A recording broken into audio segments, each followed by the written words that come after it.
Hey everyone, and welcome to Almost Cancelled. I am Peter, that's Connor, and we are going to talk about this week's TV news. It's our weekly news video, which we obviously talk about the news, but we also use it as a sort of weekly wrap up for the channel.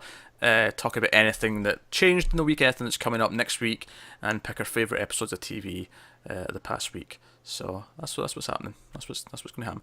A little bit more news than last week, but not like a super amount either. It's not going to be the 90-minute plus mammoth that we had for a few weeks. It's going to be a comfortable amount then. Comfortable amount, yeah, that's a good word for it. Although some of the news is not so comfortable. Some of it's quite depressing, if I'm honest. Yeah.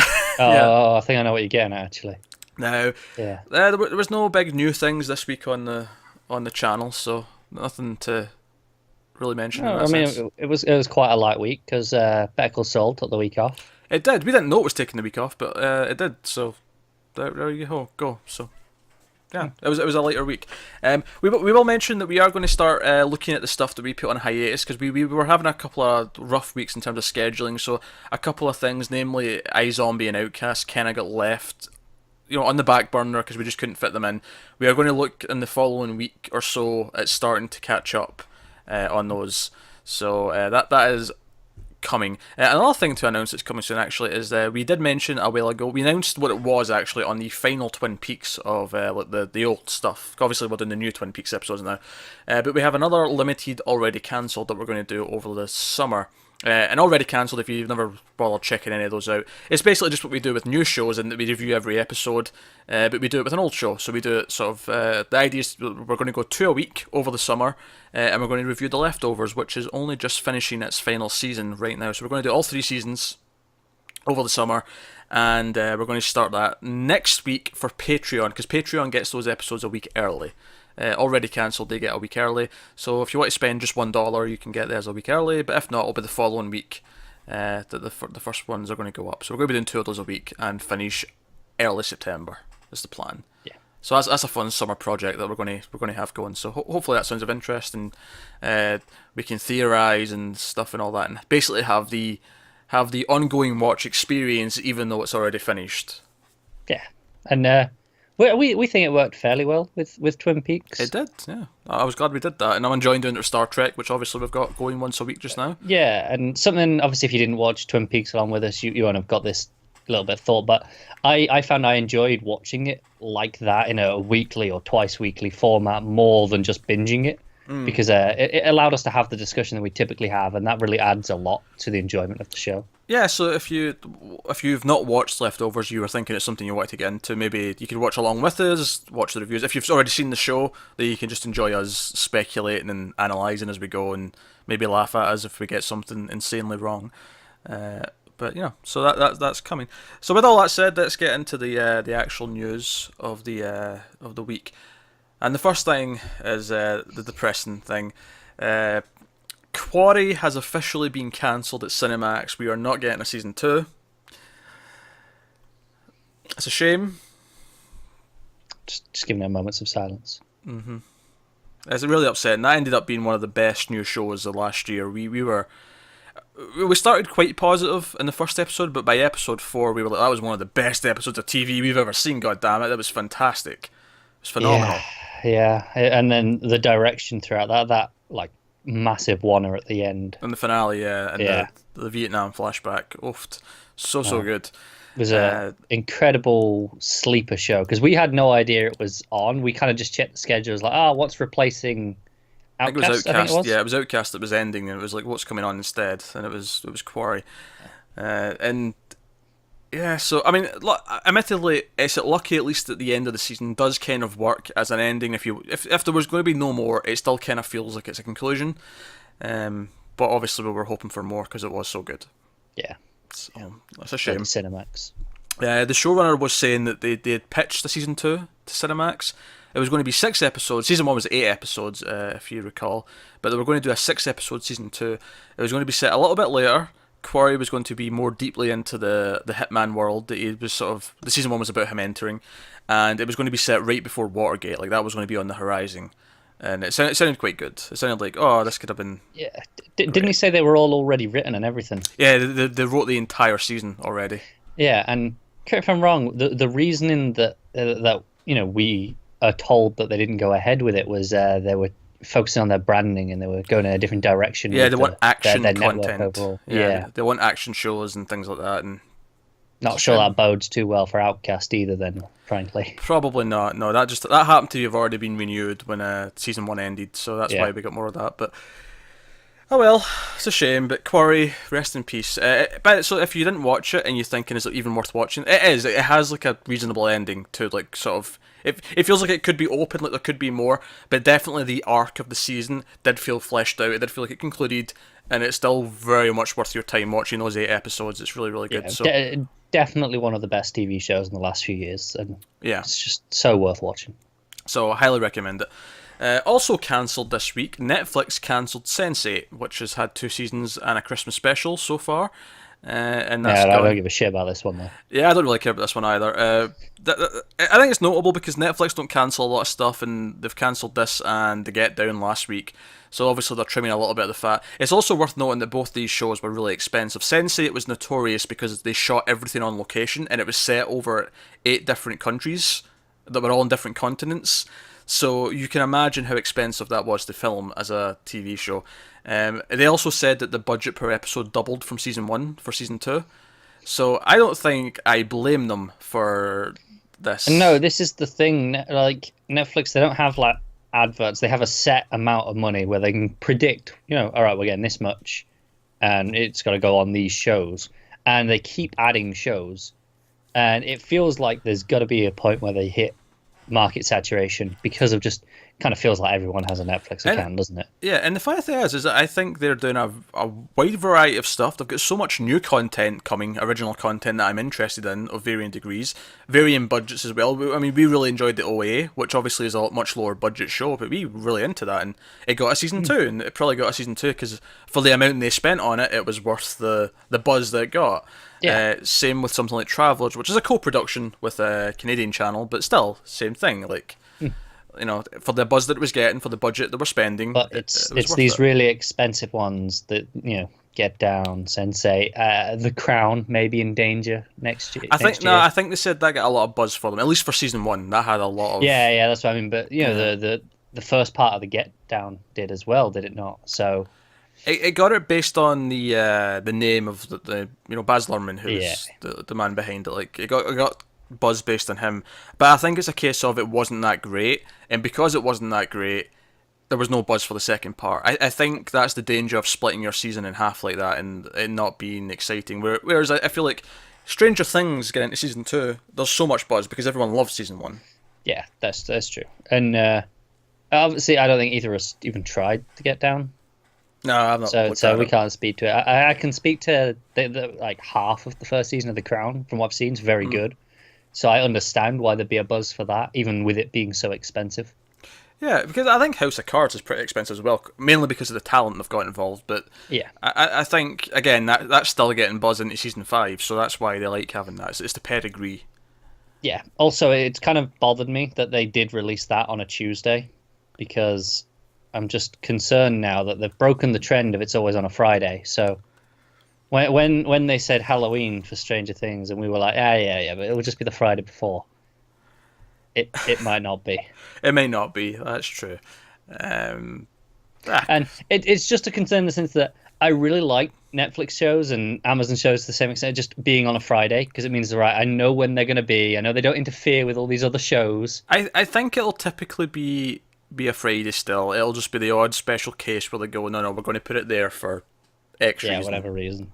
And to be fair, like honestly, Halloween for Stranger Things does feel kind of perfect. Like if they are going to, it does, doesn't it? Yeah, like if they're going to market it that way, I feel like Halloween's a perfect time to launch that show. So yeah, I can't fault them for it. Right, so Sense8's been cancelled. So bummer to the people who were enjoying it. I watched the first episode when the season 1 went up, and I thought it was okay, but kind of overwritten and kind of whatever. Yeah, I never watched it. I definitely see it has its hardcore fans on Twitter. I see a lot of love for it.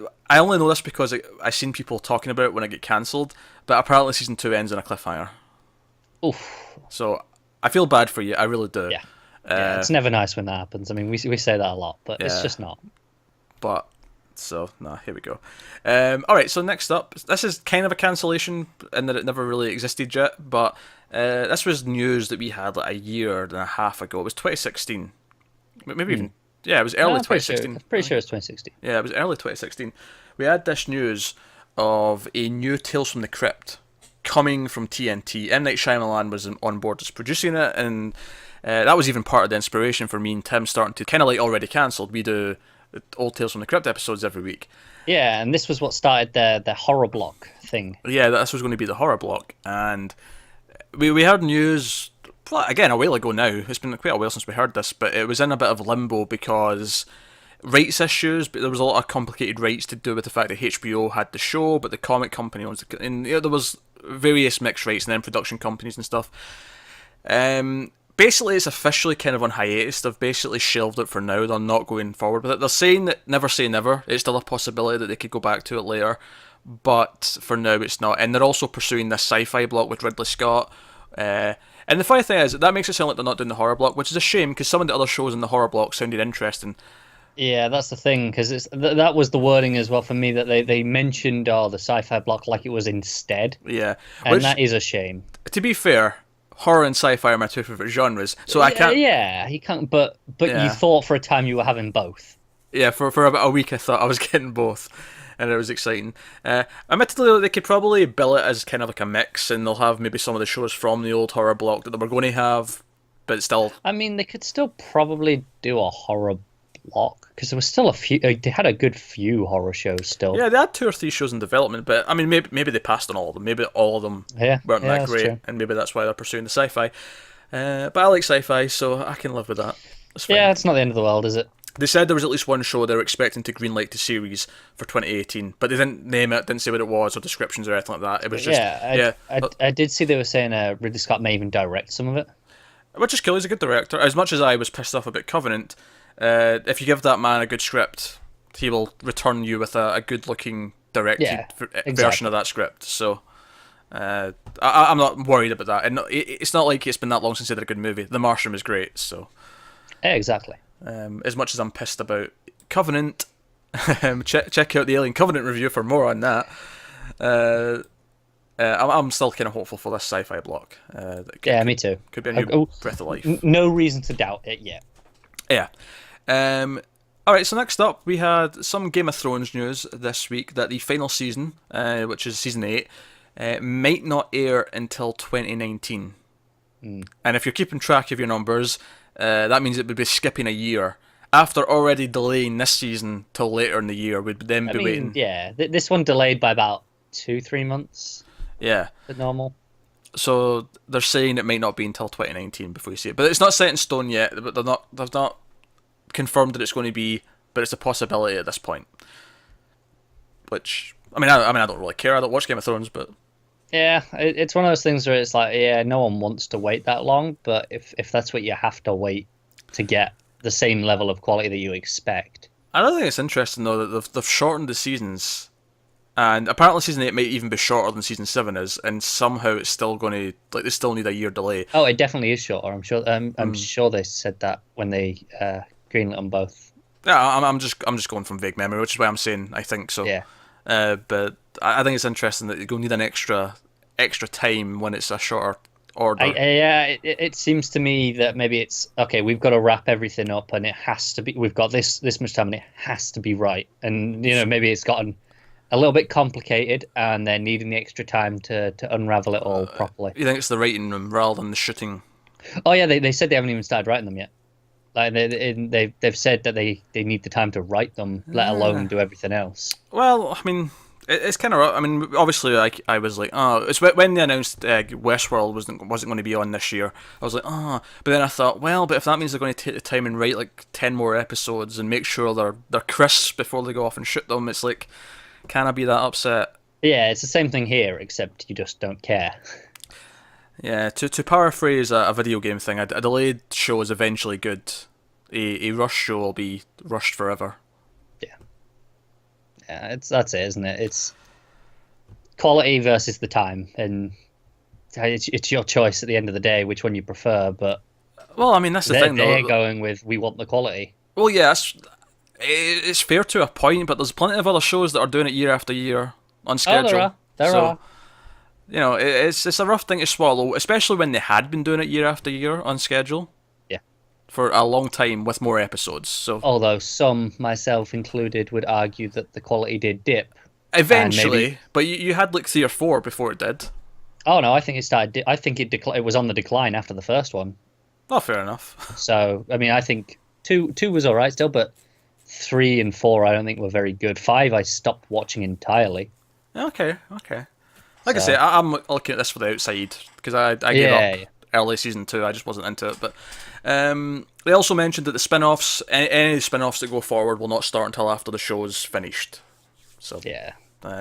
They also mentioned again, don't expect a spin-off every quarter. It'll probably just be the one.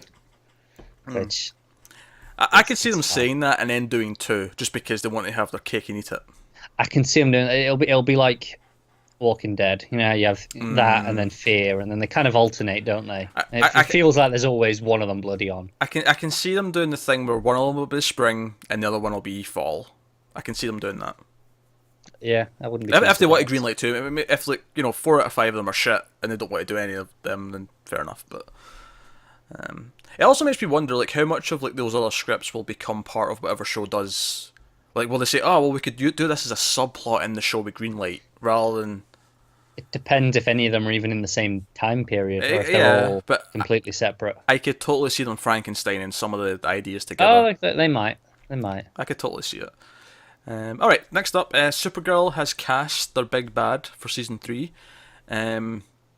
Odette Annabelle. So it's not Annabelle. I should say that correct. It looks like Annabelle at a glance, but it's Annabelle. Her name is Annabelle. Okay. Odette Annabelle.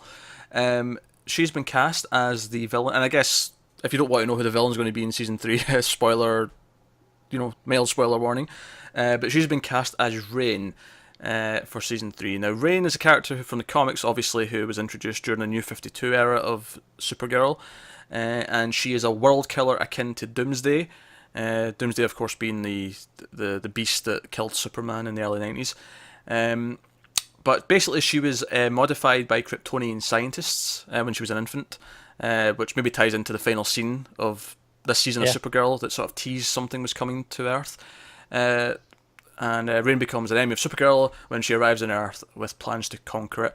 They did mention she will look different in the show than in the comics. So they just flat out said it will not be the same looking costume.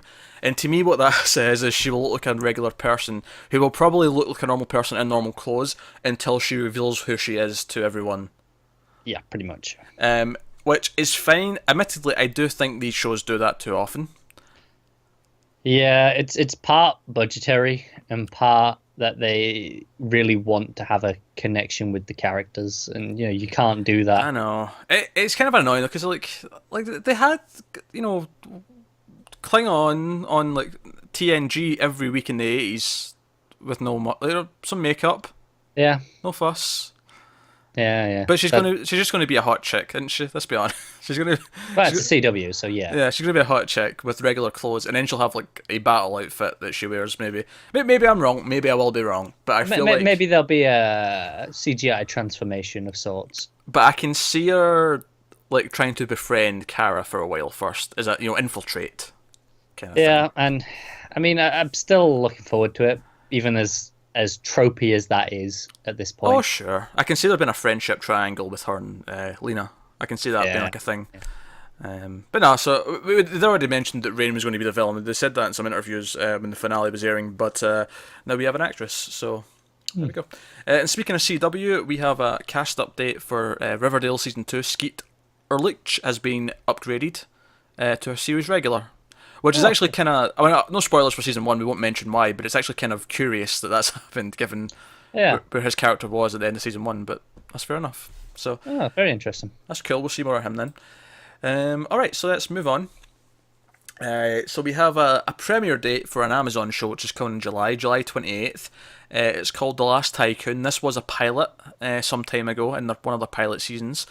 It stars Kelsey Grammer, actually. Old Fraser Crane's in this. And it's an adaptation of a novel. And it's The Last Icon follows Hollywood's golden boy, Monroe Star, as he battles father figure and boss Pat Brady, who's played by Grammer, for the soul of their movie studio. So it's a sort of old-timey 40s, 50s Hollywood sort of thing. There was a trailer that they put out with this announcement of the date, which we both watched. Connor, what did you think of the trailer? I think it looks pretty decent. I'm a sucker for these Hollywood studio stories, frankly. Do you know, it's funny, like, I like the, a story set inside the movie business kind of thing from these eras. Sunset Boulevard and things like that. Even that movie Hitchcock that was about the making a Psycho. Like, I enjoy that kind of stuff. I'll admit, this one felt a bit more dry to me. Yeah, that's fair. Just from the trailer, it's just what I got from the trailer. It felt a little bit dry. I'm up for trying the first episode, which we can actually do any time because the pilot's already up. The most recent thing that's kind of akin to this, from my memory at least, is the Coen Brothers one. Yeah, Hail Caesar.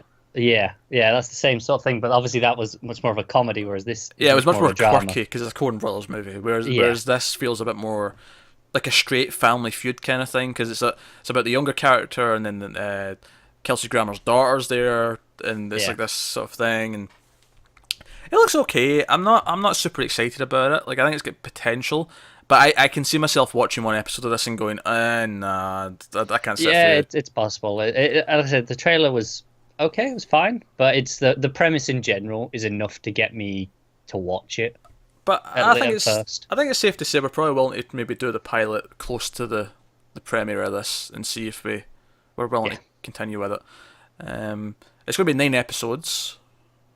Have we got anything else that weekend in July? Curious number. I don't know if Netflix have got anything coming out that week. There's 3 Netflix shows in July, but I think that was the one week there wasn't one. I think it was the 7th, the 14th, and the 21st was the 3 Netflix shows. Yeah, that sounds about right, actually. Yeah. So Amazon have slotted in that last week, last Friday. Smart.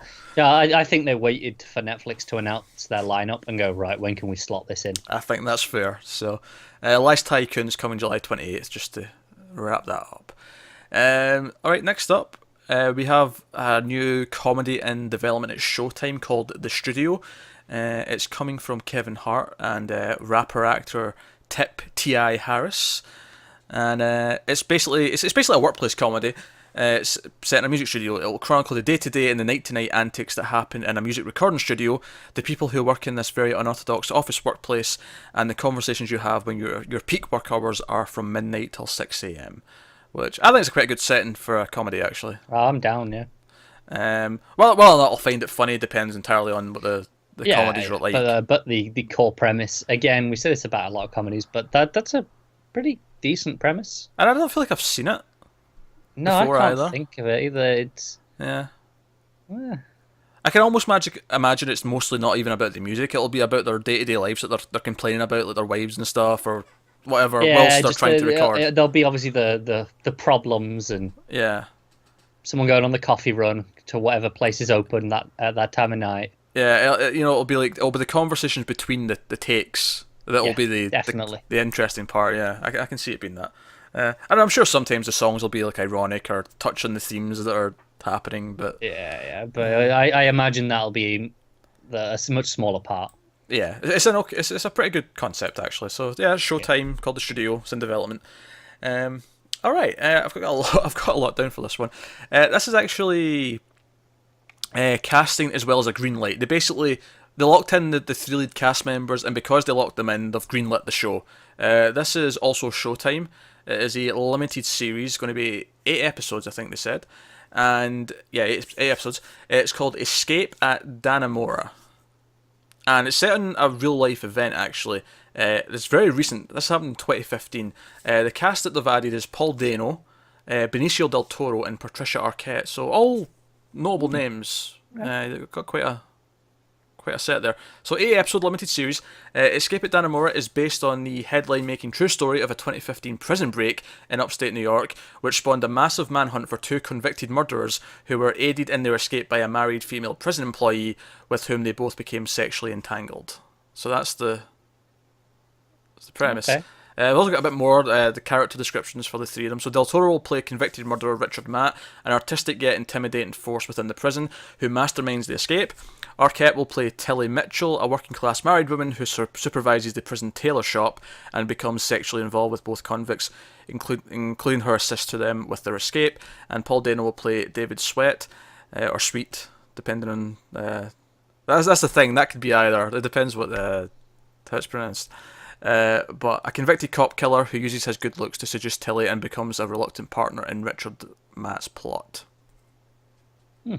Sounds alright. I mean, I don't particularly love it, but I've got nothing against it. It depends how it plays. I could see it being... I could see it being quite a good thriller if they play it right. Yeah, that's it. It's like the idea's solid. I've got nothing against it, but it all depends on the execution here. Yeah. It's a decent idea, though, for a show, I think. Definitely. So it's a limited series, 8 hours and you're done. No season 2 kind of thing. A mistake that Prison Break could have learned from. Just off the top of my head. But no, so there you go. So next up, we have Sin City. It feels like every week there's at least one big announcement of a new version of something in a show. Yeah. You know, we've had Judge Dredd, we've had various other things. Had Hannah last week. So yeah, Sin City, which of course has had 2 movies, comic book series from Frank Miller. We've got Glenn Mazzara, who was a showrunner on some seasons of The Walking Dead. Not all of them. He was there for a few later seasons. ones, I believe. Okay. But yeah, apparently this isn't going to be a readaptation of the same stories the movies did. It's going to be new original stories set within the Sin City universe. It's going to go away from the what's actually in the movies, be close in style and tone to the comics. And they mentioned that networks are currently kind of looking at it. Like, we don't know what network it's going to be on, but they're all kind of gauging interest right now. Yeah, I imagine that people will want it, just obviously based on name recognition. It's a draw in itself. They don't have to do that much to promote it. I think what's going to be interesting with this, I think whatever network it ends up at is going to highly dictate several big things about it. For example, if it's a network, I don't think they're going to let them do it in black and white, for example. Oh, no chance. But if it's a cable network, they might let them do it in black and white. If it's a streaming service, they'll definitely let them do it in black and white. You know, like I can see the chances of that. Yeah, I know what you mean. This all depends on where it goes. Yeah, it's a TWC and Dimension that are developing it. Be interesting if because obviously they mentioned they want to be the style of the movies as well, like in terms of tone there.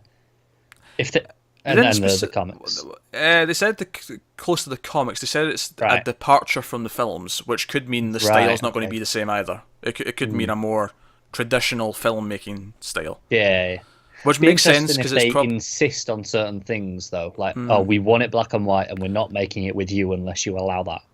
Yeah, and I'm almost sure they're not going to go the green screen route. I feel like they're probably going to want to shoot it like a traditional thing. Yeah, I'd expect so. And honestly, I'd prefer that. Me too. Because people loved the first Sin City when it came out. I thought it was okay. I was never that huge into it. I hated the second one. I despise the second one. I feel like that was pretty common opinion, though. Most people didn't really like the second one that much. It was a mixed thing as well, because some people liked part of it, some people didn't like all of it. The general consensus, though, is that even people who liked the first one were like, yeah, this is kind of old. Like, by the time the second one came out, it was like an 8-year gap. It was like a long time, and people were kind of over it. Like, it was kind of like a novelty when the first one came out, because it was this unique style. It didn't play that well for me when I tried to rewatch it. Like, I watched it again, I think close to the second one, and I was like, I'm not really feeling it. Kind of thing. I'm like, I kind of wasted money on that Blu-ray. Well, I'm sure you'll get another watch out of it if this show comes up, and you know, once we're getting close to that, I'm sure we'll end up doing it anyway. Purely for Influx, yeah. Yeah. The question is, do we do both for Influx? I think we get away with just one. Probably. I don't know.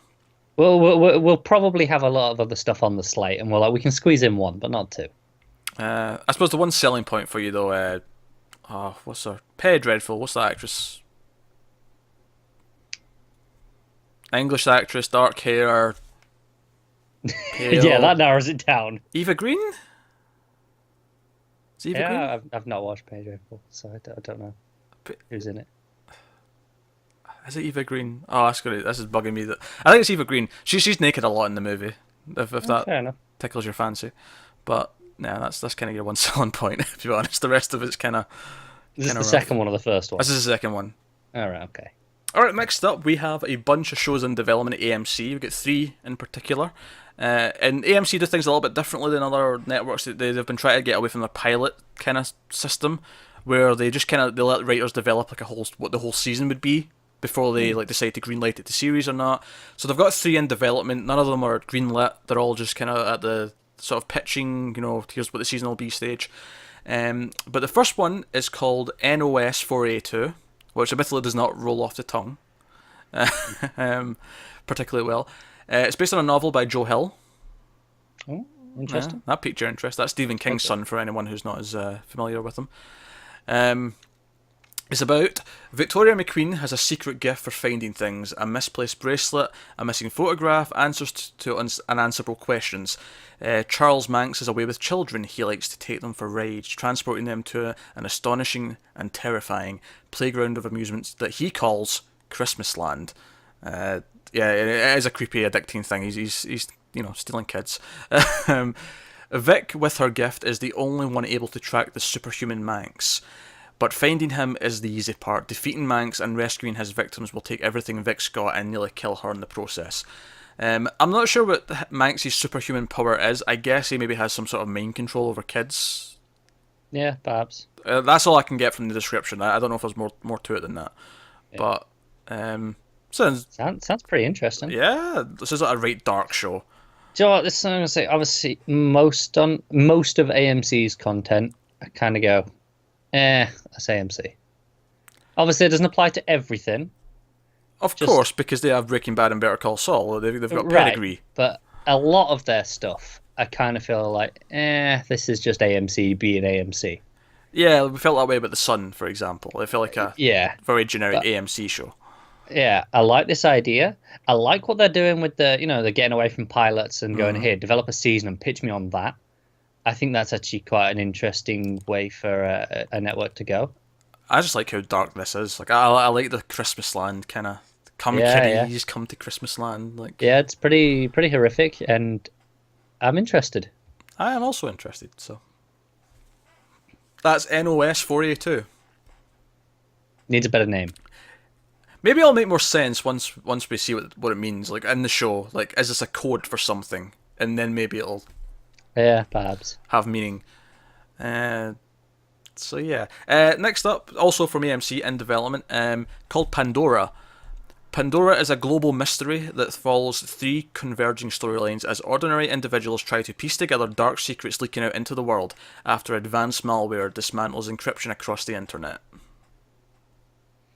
Yeah, I mean, again, I'm kind of like into part of this. Like, I feel like obviously I like the 3 storylines thing. Yeah. Going, okay, if that's done well, that could be really interesting. And also, it's called Pandora because the idea that this, like, all this hacking's basically opened Pandora's box is what they're getting at. There's no getting it back. I like the idea that it is this mystery that these 3 different people around the world are basically putting together. Like, I like a lot of the sound of this. It could turn into a very generic thing, but I actually think there's potential with this as well. Yeah, I agree with that. I think it's interesting. And then the third show that's in development at AMC is called Silent History. And it's based on the novel and the app, which is a really weird thing to say. I don't know what that means. But the novel's by Eli Horowitz, Matthew Derby, and Kevin Moffat. As far as I know, no relation to Stephen. But so Silent History tells the story of a generation of unusual children born without the ability to create or comprehend language, but perhaps with other surprising skills of their own. As the condition spreads to epidemic levels, theories from and society is faced with how to deal with this new evolution of human. Silent History plays into the fears of technology and the threat of the other, shaking up our assumptions about who we are and how we should live. See, that sounds really interesting as well. All 3 of these have got potential. I don't think any of these is an outright like, oh no, that's a dud, I don't care. Like, all of them have hope. All of them make me go, I can see that being really good. All of them are definitely, we're watching the first one of those. Yeah, until they AMC the hell out of it and we'll go, we're done. Which may not happen. It might not. I'm just cynical when it comes to them. Yeah, very cynical, but all of them sound promising. I don't think any of them sound like, oh no, that's awful, clearly. Yeah, no, I know what you mean. Alright, next up, Netflix has ordered its first ever original show from Turkey. Okay, we're expanding there now. I know, yeah. They only launched Netflix in Turkey last summer. This is a new territory for them, but they've announced a Turkish original production. It's untitled, so we don't have a title. It's going to be tough to try to play our game where we title the untitled with this Yes, one. because it's probably not going to be in English, is it? Well, even if it's in English, like I don't even know what we would call it. But it's Istanbul set. It's a historical drama inspired by the history and legends of the Ottoman Empire. Now, you say historical drama, and you're thinking, it's going to be like a period piece where they're all in costume, and it's going to be about actual history. Because that's what I thought when I read this first part. Okay. Right? The show is centered around a young man who discovers that he has supernatural powers. When Istanbul is threatened by dark forces, he joins forces with a group of misfit friends to save the city and its inhabitants. I'm so down. So it's set in the past, but I'm in. It's a superhero show in Istanbul in the past. Sure, I'll more try it. All the Ottoman Empire stuff is that was probably enough to get me to try it anyway, because I'm not opposed to historical dramas. I'm not actually opposed to them. I just find a lot of them. I feel like you typically, in the same way that I was just very cynical about AMC, you're kind of like that with a historical drama. I expect them to be dry. I feel like more often than not they're dry, which is why I don't tend to get excited for them. Yeah, but that sounds kind of cool as shit. I'm down to try this one, I'll admit. So yeah, that's another. I don't know how many Netflix originals that are in development that I am into, but there's a lot of them at this point. Most of them. We're at least a dozen, possibly more. So, which is, I mean, they've earned the subscription. Let's face it. Yeah, they've got me subscribed for a long, long time. Because there was a point where I was going, maybe I won't keep it. Yeah, I was like, maybe I don't need this, and then they started hitting me with all the original content. Like when it really started coming. Yeah, it was like because Luke Cage, and then you get hit with Travelers in the '08, and then we get hit with Lemony Snicket's Unfortunate Events in January, and then like it's felt really consistent. Even if you don't like everything, it's like at least a couple a month to the point where you're like, well, yeah. I mean, last month had Master of None and Kimmy Schmidt. Yeah, that's two. I mean, whether or not you like them or not is a different matter. But it's two high quality shows that definitely appeal to their audience in the same month. And I know you're not, but I'm looking forward to Glow. So yeah. But I mean, that's the thing, that you're never going to like everything they do because they have such a varied amount of content. But it's hitting a lot of different audiences, which is really nice. So. Yeah, and it's important for them to do that if they want to, get all the different people to subscribe. So yeah, that's Untitled. I have no idea what you call a Turkish superhero show, but I'm sure they'll come up with something. Yep. I'm intrigued, and shall be definitely keeping an eye on that one. All right, last up on news then this week is HBO have greenlit a limited series starring Julia Roberts called Today Will Be Different. It's based on a book of the same name, and she's also Maria Semple wrote the book, and she's also writing the TV series. So that's coming. It doesn't mention how many episodes, so it could be anything from like 3 to 8, I'd imagine. Yeah.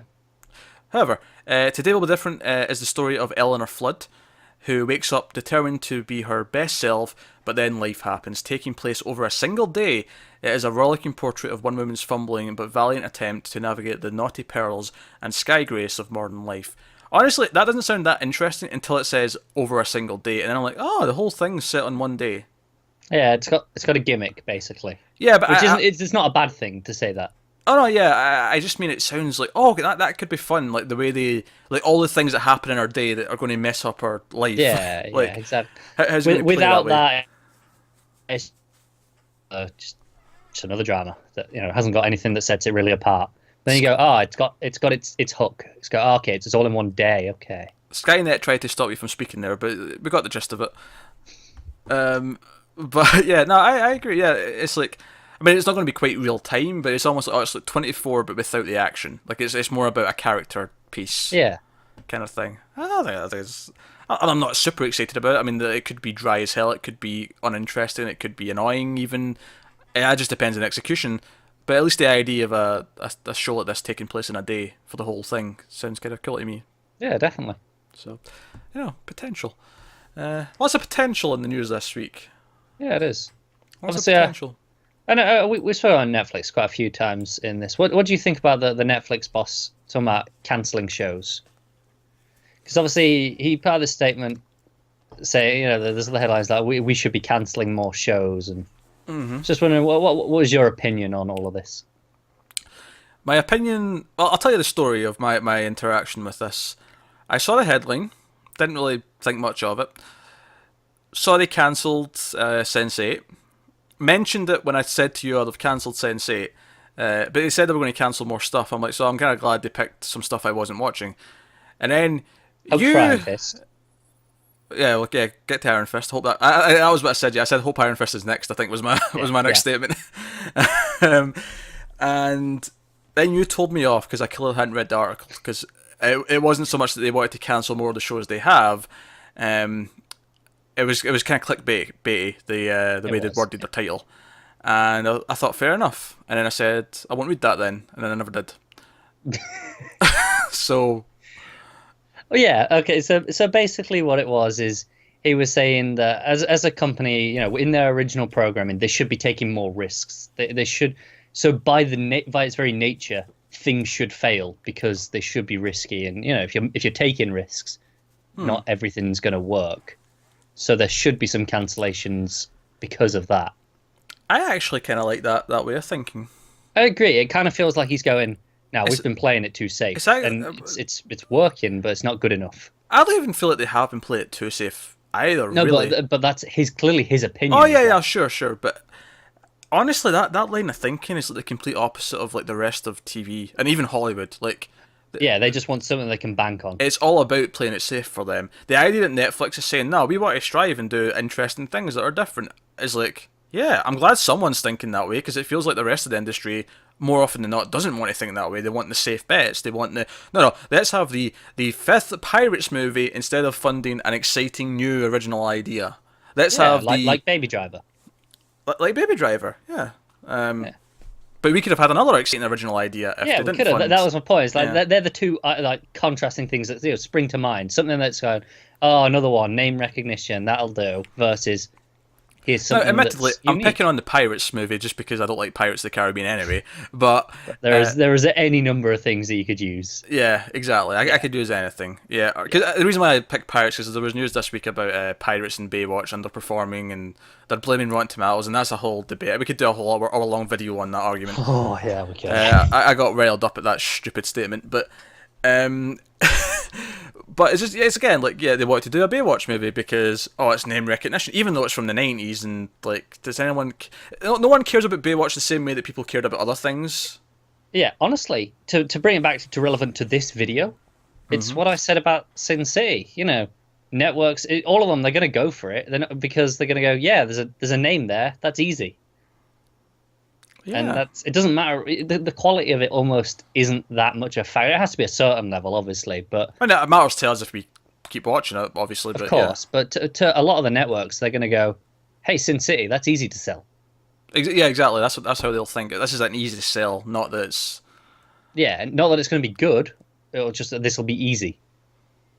And that's kind of sad. Yeah, it's kind of sad, but you get the feeling that's the way they typically think. Yeah. So, oh well. Also, looks like we might be getting Punisher in November as well, like we speculated. Oh yeah, it's because this wasn't even a news story, so it wasn't. I never even. I completely forgot about it when I was doing the news. It was Was it the director? The director of one of the episodes, was promoting something else that they've been doing. He just casually mentioned it was coming in November, which, to be fair, is what we've been saying for months and months.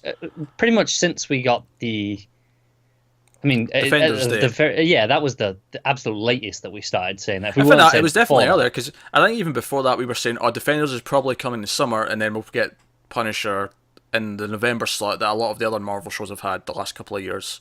Yeah, it just makes sense. So makes sense. And I'm looking forward to it. I'm curious to see, because it's also a very different show, because it is a guy who is like, no, I'm going to mow down these assholes with a machine gun. Like, very different character to some of the other ones we've had. Yeah, definitely. And it has to be at least better than Iron Fist. So it has to be. Surely it has to be. It can't be worse. Oh dear.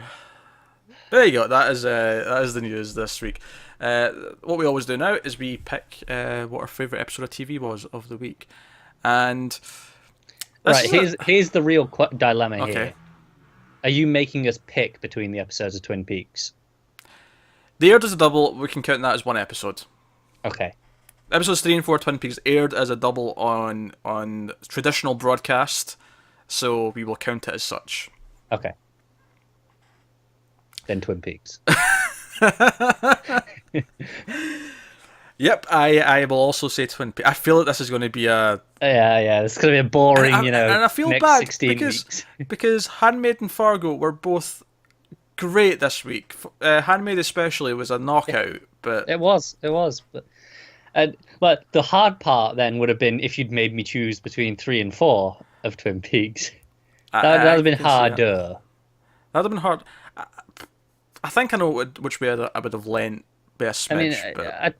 I'd probably go with 3. Because it had the more weirder stuff in it. Yeah, it was maybe a little bit more interesting.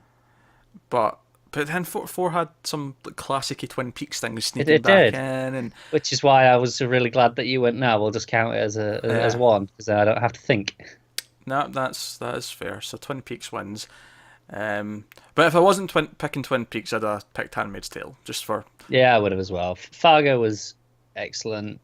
American Gods was pretty solid as well, for the most part. So we had some more criticisms about it this week. We did. But yeah, after Twin Peaks, Handmaid's Tale, definitely. Cool.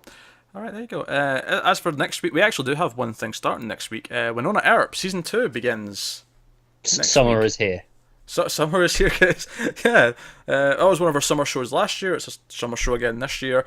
We're not quite at Preacher, but Winona Earp starts next week, so look forward to that. And as we said, the patrons will get the first 2 Leftovers episodes next week.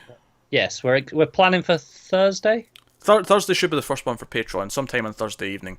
And then so the following week for everyone else. And the following Thursday will be when everyone else on YouTube gets them. So that is the plan.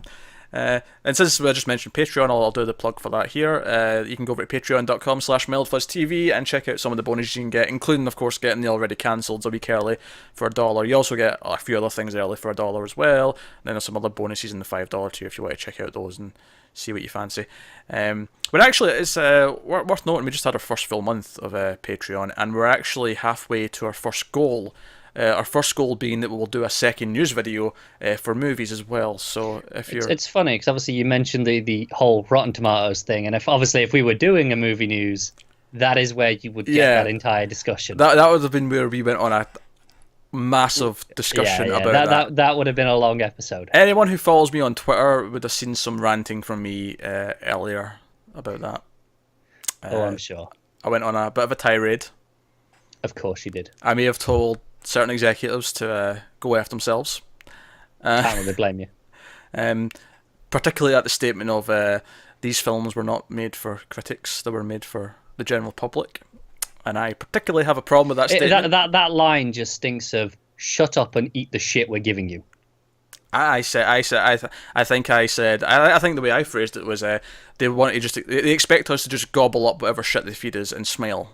I haven't actually read this. This tirade you're going on about. It's just I'm pointing out how similar that was. But no. So yeah, check out that. Obviously, like, subscribe, all that stuff. Let us know what you thought of the news and this week's stuff in the comments below. But that is us. Get us on Twitter at mild_fuzz for channel updates. Thanks so much for watching. Have you got any vanilla?